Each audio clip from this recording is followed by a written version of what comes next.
Okay, we're ready to begin. This is my first ever lecture in my life.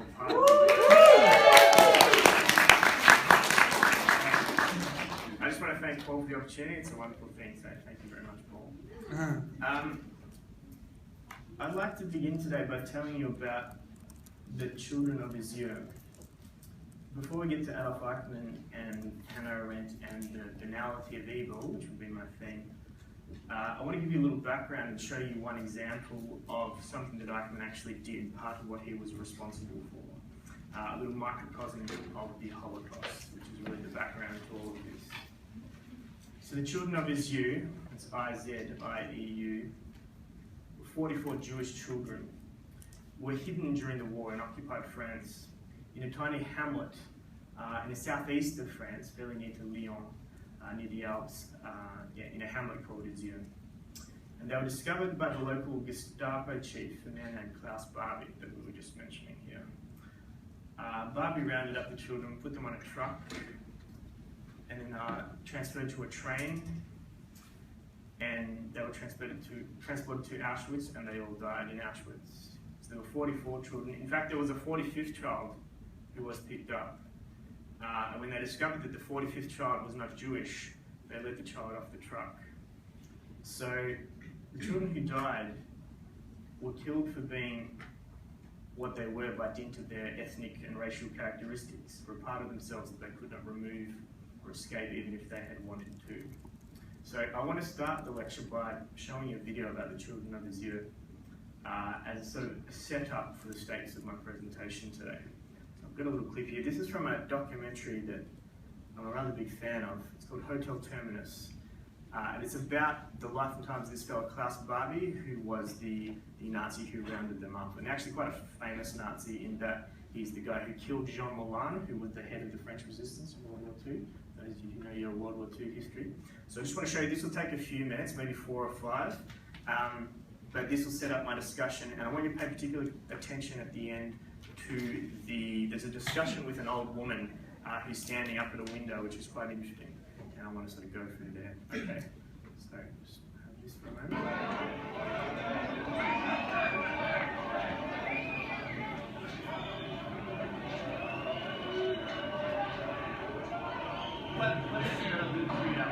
Justice, only justice.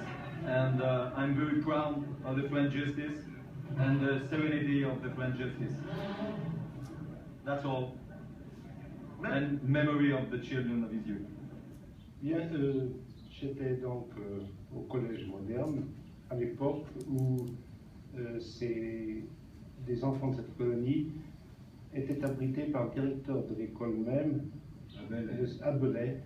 À côté de moi, il y avait un de ces petits de la colonie qui s'appelait Meyer Bulka, dont les parents étaient originaires de Pologne et lesquels avaient été pris dans la fameuse rafle du Veldiv à Paris. Donc Meyer savait très bien où ses parents étaient. Alors quand vous allez à l'école, à Belley, au collège, il savait que ses parents étaient déportés. Ils s'en doutaient, tous, ils s'en doutaient. Maurice Gerenstein et Max Balsam, par contre, parlaient beaucoup moins. Bulka était à côté de moi et nous étions par table de 2. Bulka était très renfermé et souvent très triste. Tous 3 m'ont laissé le souvenir de garçons qui étaient particulièrement travailleux, notamment en mathématiques. Les grands s'attendaient à quelque chose. Ou on leur avait dit, ou alors ils doutaient eux-mêmes. Mais ça, je ne peux pas le certifier. Hein. Mais les petits, je ne vois pas comment ils ont pu comprendre la chose. Maître Malice Jacqueline Bulka, âgée de 10 ans, à sa mère quelque part dans le milieu de la France, 26 février 1944. Très chère maman, je te remercie d'avoir cherché pour moi des sabots et j'aurais bien chaud, n'est-ce pas maman? Ici, la neige fond et le soleil se fait voir Nous voyons bien que le printemps va bientôt venir. Quelle chance! C'est si joli le printemps, avec ses arbres en fleurs, aussi ses bourgeons. Je pense que tu as reçu la lettre dans laquelle je te demande de prendre des photos de là-bas, car je ne me rappelle plus comment est le pays. Mais il ne faut pas oublier que j'étais bien petite lorsque j'y étais. Je vais recevoir un colis de famille avec la jupe à carreaux bleus. Comme je ne vois plus rien à te dire, je te quitte en t'embrassant de toutes mes forces, ta petite fille qui pense à toi, Jacqueline. Qu'est-ce que j'ai été heureuse dans cette cour. Vous habitez où? Au dernier. Tout à fait en haut.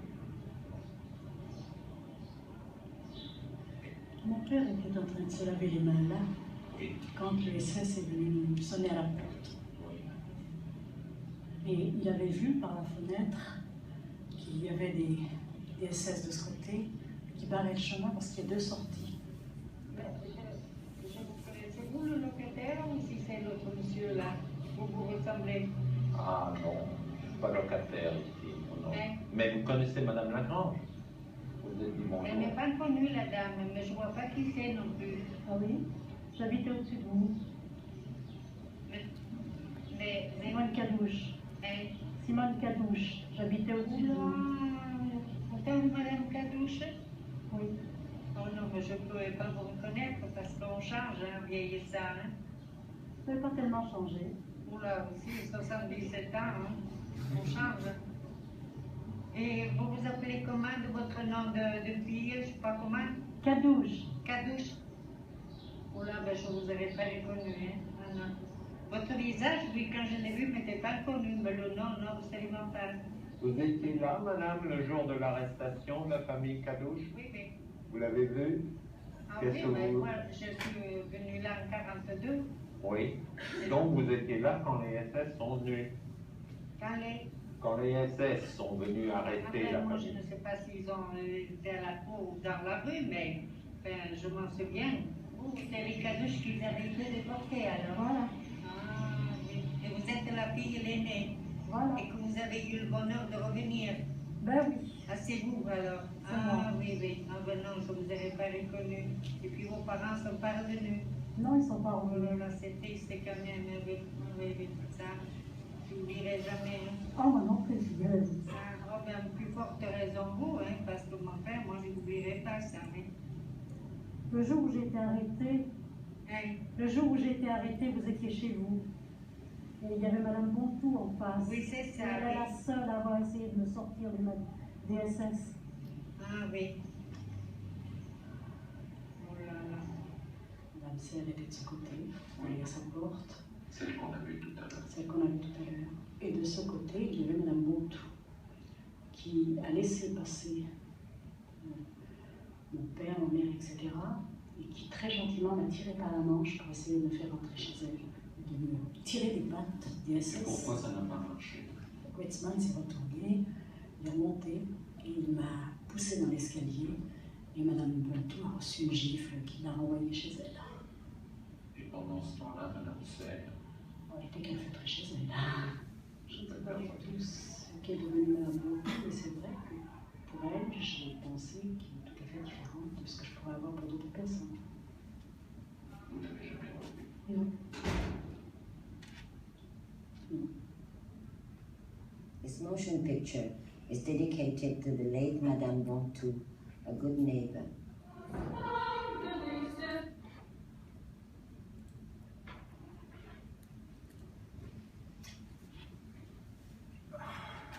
Madame Serre and Madame Bontou.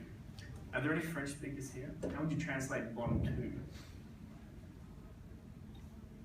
If you could break it down into English words, what does Bontou mean? All is good and two is all. All good. All great. Madame Bontou, Madame all good or wholly good or completely good. And that's the woman who tried to save the girl in the example we just saw. Now, the other woman, Madame Serre, my French is not perfect, but the verb serrer means to tighten or to close up. So there's an interesting resonance here in the names of the two women in this example where Madame Wholly Good, Madame Bontou, tried to save the child, and Madame Close Up closed up on the child. I find that quite striking. So there's a strange reflection in their names, and I'll return to these two figures at the end of my presentation. Now, I've often thought about the children of Vizier. I see no reason why they should be forgotten. And this would be linked to what's mentioned in the first reading this week, in terms of the importance for Arendt on remembrance and storytelling. So a little story. When I was myself a child, kicking a soccer ball around a park in Melbourne, at that precise moment, sitting in a jail cell in Lyon was Klaus Barbie. I'm giving away my age here, but it's true. The man who deported the children of Vizier to Auschwitz through Eichmann's bureaucracy of death. Klaus Barbie was the head of the Gestapo in Lyon in occupied France during the war, what I call the war of wars, World War II, what has been called humanity's 0 hour, or the midnight of the 20th century, which splits, the war that splits human history in two in so many ways, and will always be a bottomless problem for those of us who seek to reflect on humanity as we do in this subject. In other words, at the very moment of the trial process of the man who killed so many children, who deprived them of their childhood, I was enjoying the childhood that those children did not enjoy. This thought stopped me in my tracks one day, and has never ceased to do so. Along with the Barbie trial, the Nuremberg trials, and the Eichmann trial, there has been a long struggle for justice in the 20th century that's only now ending in our time. We are the last people on whose watch this is happening. And perhaps the very last trial is the one that's been happening in Germany. I don't know if you're aware of the trial of Oscar Groening in Germany, who was just sentenced, I think, earlier this year, a 93-year-old man. You may have a view as to the efficacy of such a trial. Is there any point in trialing a person so old? As Paul sort of alluded to, I'm rather uncompromising with Nazis myself. To quote the French writer Jean Amery, the moral person demands annulment of time by nailing the criminal to his deeds. In other words, time is not a limit when it comes to pursuing justice or thinking through evil or remembering, say, the children of Vizier.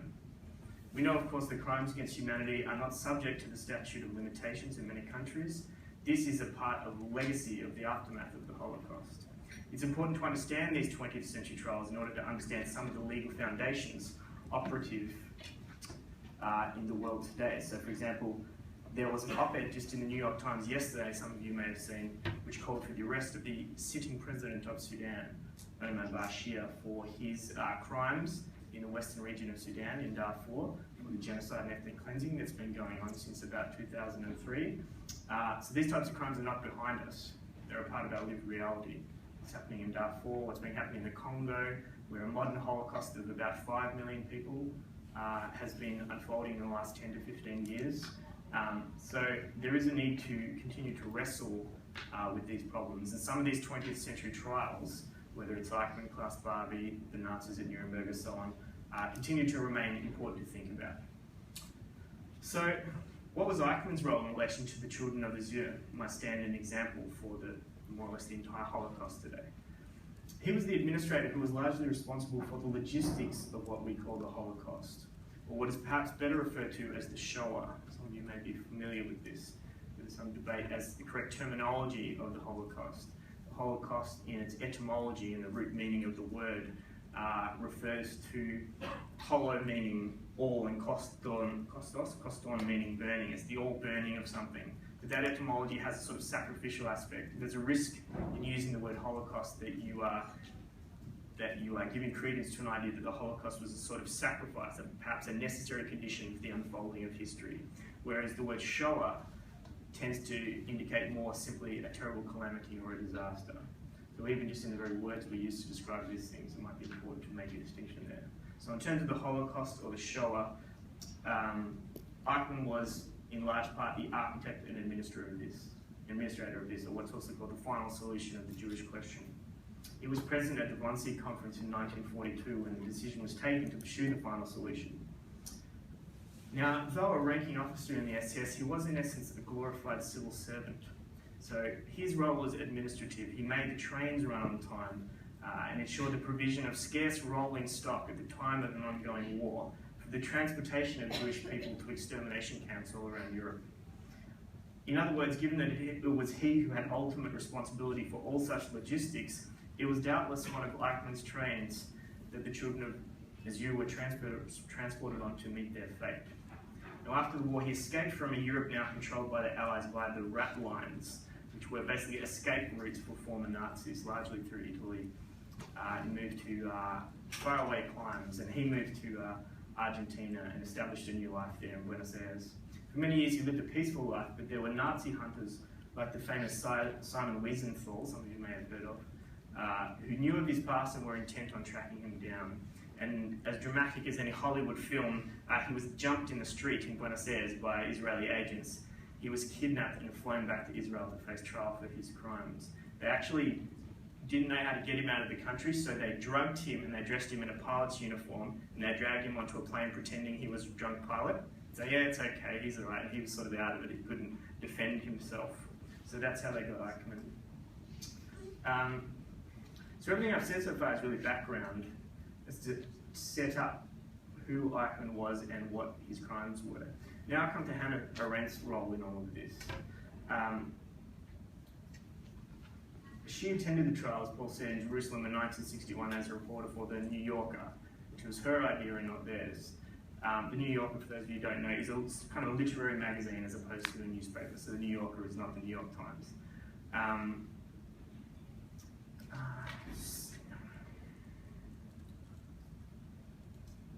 So there's a little snapshot of a poster I saw when I was living in Paris. They had posters everywhere for the Hannah Arendt film, which Paul was trashing the other day. I'm going to actually force him to watch 3 minutes of it in a little while. So I will slow away on this one, Paul. So Arendt attended the trial and wrote the book Eichmann in Jerusalem. These are my 2 copies. If you become a nerd like me, you end up with multiple copies of your favourite books. So she attended the trial and she had a rather comic impression of Eichmann. She had wanted to come face to face with one of the monsters of the Third Reich, but she came to view him as a buffoon and an imbecile, a simpleton. Eichmann seemed to her to speak only in officialese, in bureaucratic language, and was seemingly incapable of more abstract thought, or of considering things from the moral perspective of another person, or the moral situation of another person. Eichmann did make reference to the Kantian moral law in defending himself in the Kantian moral law. To give you the most brutal reduction of it would be, seeing people as ends in and of themselves. He claimed that he acted in a way that was universalizable, but for him that meant the will of the Führer, which represented universal reach in Germany at the time. Eichmann seemingly had no capacity to go beyond these blinkers. The ultimate verdict of the trial was that Eichmann was found guilty and was hung. Arendt's justification for the death penalty, which is rather famous and somewhat controversial, I will put up here for you. We are concerned here only with what you did, and not with the possible non-criminal nature of your inner life and of your motives. For politics is not like the nursery. In politics, obedience and support are the same. And just as you supported and carried out a policy of not wanting to share the earth with the Jewish people and the people of a number of other nations, as though you and your superiors had any right to determine who should and should not inhabit the world, we find that no one, that is, no member of the human race, can be expected to want to share the earth with you. This is the reason and the only reason you must hang. Indeed, Eichmann was hung. Now, we heard Paul talk today and in a previous lecture about how Arendt had used the concept of radical evil in the text The Origins of Totalitarianism, a type of evil under the Nazis that had corrupted the basis of the Kantian moral law of seeing people as ends and not means to ends, something which had exploded legal categories and defied human judgment. But the evil of Eichmann for Arendt is something different, and she abandons talk of radical evil at this point. Given Eichmann's inability to think beyond stock phrases and the seemingly uncomplicated, boring nature of the man, Arendt felt compelled to describe Eichmann as an example of what she called the banality of evil. Now, this is a very famous thesis and a very controversial one. In other words, one of history's greatest mass murderers, given Eichmann's direct practical implication in industrial-scale death, was not for Arendt a product of demonic evil impulses, as Paul was talking about before, or ideological conviction, but rather stemmed from a failure to think, Arendt claims towards the end of her book that Eichmann simply never realized what he was doing. So, I'm just going to show you a clip from the recent Hannah Arendt biopic now, just again to twist the knife with Paul. He made some unkind remarks about the film previously, and it is true for those who have read a lot of Arendt. It doesn't tell you much that is new, if anything. But I think for you guys, if you're encountering Arendt for the first time in this subject, it might be worth a watch. So I just want to show you a clip from the final speech. This is where Paul's claim about me knowing about technology will be tested.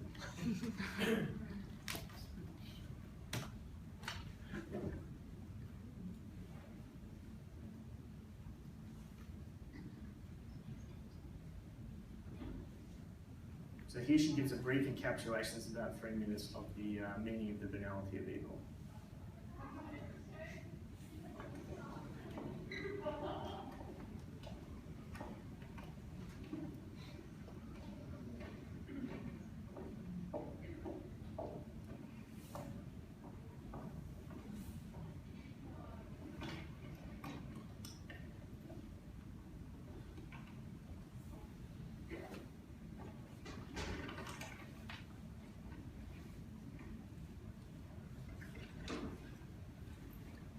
Perhaps just for today you will allow me to smoke immediately. Always smoking, as you said.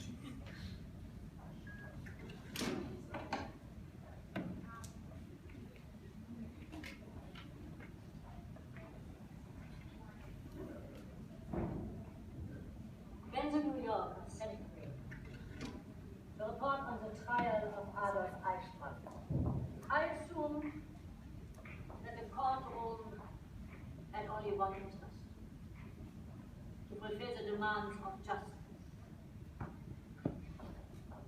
This was not a simple task, because the court that tried Eichmann was confronted with a crime it could not find in the law books. A criminal whose life was unknown in any court prior to the Nuremberg trial. But still, the court had to define Eichmann as a man on trial for his deeds. There was no system on trial. No history, no ism, not even anti-Semitism, but only a person. The trouble with a Nazi criminal like Eichmann was that he insisted on renouncing all personal qualities, as if there was nobody left to be either punished or forgiven. He protested time and again, contrary to the prosecution's assertions, that he had never done anything out of his own initiative, that he had no intentions whatsoever, good or bad, that he had only obeyed orders. This typical Nazi claim makes it clear that the greatest evil in the world is the evil committed by nobody. Evil committed by men without motive, without convictions, without wicked hearts or demonic wills, by human beings who refuse to be persons. And it is this phenomenon that I have called the banality of evil.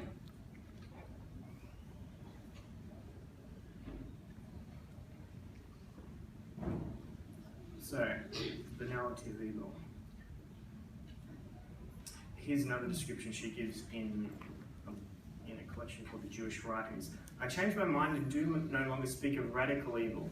It is indeed my opinion now that evil is never radical, that it is only extreme, and that it possesses neither depth nor any demonic dimension. It can overgrow and lay waste to the whole world precisely because it spreads like a fungus on the surface. It is thought-defying, as I said, because thought tries to reach some depth, to go to the roots, and the moment it concerns itself with evil, it is frustrated because there is nothing. That is its banality. Only the good has depth and can be radical. Eichmann may very well remain the concrete model of what I have to say. Now, The banality of evil is a fascinating concept, but it and Arendt's reports in the New Yorker and her book, collected in Eichmann in Jerusalem, which as far as I'm concerned should be issued to you with your arts degree, you should all read it, came under immediate attack, largely from fellow Jewish intellectuals in the United States, who lambasted her on a few fronts. A couple of points is that she reduced the guilt and importance of Eichmann by describing him and his actions as banal, as though there was anything banal about mass extermination. And also that she had accused Jewish leaders in her book of being complicit in the extermination by providing lists of Jews to the Germans. Now, this latter charge was not a particularly fair criticism, in my view, and much misinformation was put about, but the controversy that erupted following the publication of the articles in the New Yorker, and especially this book that collected those articles, has never ceased from that time. It is, in Nietzsche's phrase, something that seems to recur eternally. It's perennial and will continue to come up, I think, as long as Arendt is read. It seems like every 5 years there's another book saying Arendt was wrong about Eichmann. It's constantly coming up. So Arendt's conclusions about Eichmann are contested in an ever-growing literature. The most recent addition to which is a book called Eichmann Before Jerusalem by Bettina Stangneth. Now, Stangneth presents substantial evidence to the effect that Arendt was duped by Eichmann's self-presentation at the trial, that in fact Eichmann was a convinced anti-Semite and fanatical Nazi ideologue, rather than a thoughtless bureaucratic functionary. Additionally, in several books it is pointed out that Arendt herself only attended a small portion of the trial, and perhaps therefore did not have a comprehensive view of the proceedings. Now, it's also argued that Arendt may have succumbed to the fallacy of physiognomy, that she was fooled by the banality of Eichmann's appearance as a dour-looking, boring civil servant type. He doesn't exactly look like the type of guy you would want to have a drink with. And that perhaps she was duped by the very banality of his appearance, amongst other banalities. Now, given these challenges, what are we to make of the concept of the banality of evil? In my view, it remains a fascinating concept, but perhaps it doesn't apply to Eichmann. Given this evidence, given that there are, in particular, there's substantial interview evidence that Eichmann was a convinced anti-Semite and a Nazi fanatic, in order to recover some other meaning from the notion of the banality of evil, it might be fruitful to think about it beyond Eichmann himself. Which brings me back to the examples of Madame Bontu and Madame Serre. Ultimately, what we want to hit on here is the relationship of the banality of evil to Arendt's thinking about thinking. She writes, might the problem of good and evil and our faculty of telling right from wrong be connected with our faculty of thought? Her view is that evil can be the failure to think in a certain way. We heard Paul talk about the connection between the Arendtian type of thinking, which stays closer to the world, and there's not abstracted from worldly activity, but remains closely connected to it. Now, this was a problem for Arendt's teacher and former lover, Martin Heidegger, who she learned from and was briefly involved with, who was a giant of 20th century philosophy, for those of you who study philosophy. But he was, for at least a short period of time, a convinced Nazi. But that's a whole other story we don't have time for today. So thought for Arendt has to have implications for action, for worldliness, for the condition of plurality. Thus, Arendt is flanked on the one hand by people like Heidegger, who think too disconnectedly from practical political considerations, and on the other by people like Eichmann, who do not think at all except to follow orders and to follow the crowd, or to follow stupid ideas without contesting them and thinking about them. Heidegger did little but think, and Eichmann too thought in his own way, in officialese. But in each case, there's a failure to think about the human condition of plurality, of how we can best live in a world with others without retreat into the abstraction of ideal philosophical solutions or totalizing final solutions that erase the problems of difference. So thinking for Arendt is linked to acting. To fail to act differently, in the case of Eichmann, or perhaps Madame Serre, the old woman in the clip we saw here, who I'm picking on at great length today, perhaps unfairly, but she's surely dead by now, so it doesn't matter, that this might be the product of a lack of thought. The behaviour might be a product of a lack of thought. a thought that, if it was engaged in, might open a pathway to the possibility of empathetic action. If thought is linked to action, then the failure of Madame Serre to try and help the child being carted off by the SS, as Madame Bontu did try to do, might be a product of thoughtlessness. Evil might be thought of as the failure to be a good neighbour, as Madame Bontu attempted to be, whereas Madame Serre tightened and closed up, as the French word suggests, to constrict, to withdraw within oneself, living only for oneself, to fail to have empathy or to even think about the plight of others, the failure to take a risk on behalf of another. One of the high points of Eichmann in Jerusalem is Arendt's description of a German soldier named Anton Schmidt, who went out of his way to help Jewish people against orders and at great personal risk. When his story was being told, Arendt writes, there was like a sudden burst of light into the midst of impenetrable, unfathomable darkness. And a single thought stood out clearly, irrefutably, beyond question, how utterly different everything in the world could be today in this courtroom, in Israel, in Germany, in all of Europe, and perhaps in all countries of the world, if only much more such stories could be told. So, for me at least, the banality of evil must be thought beyond Eichmann.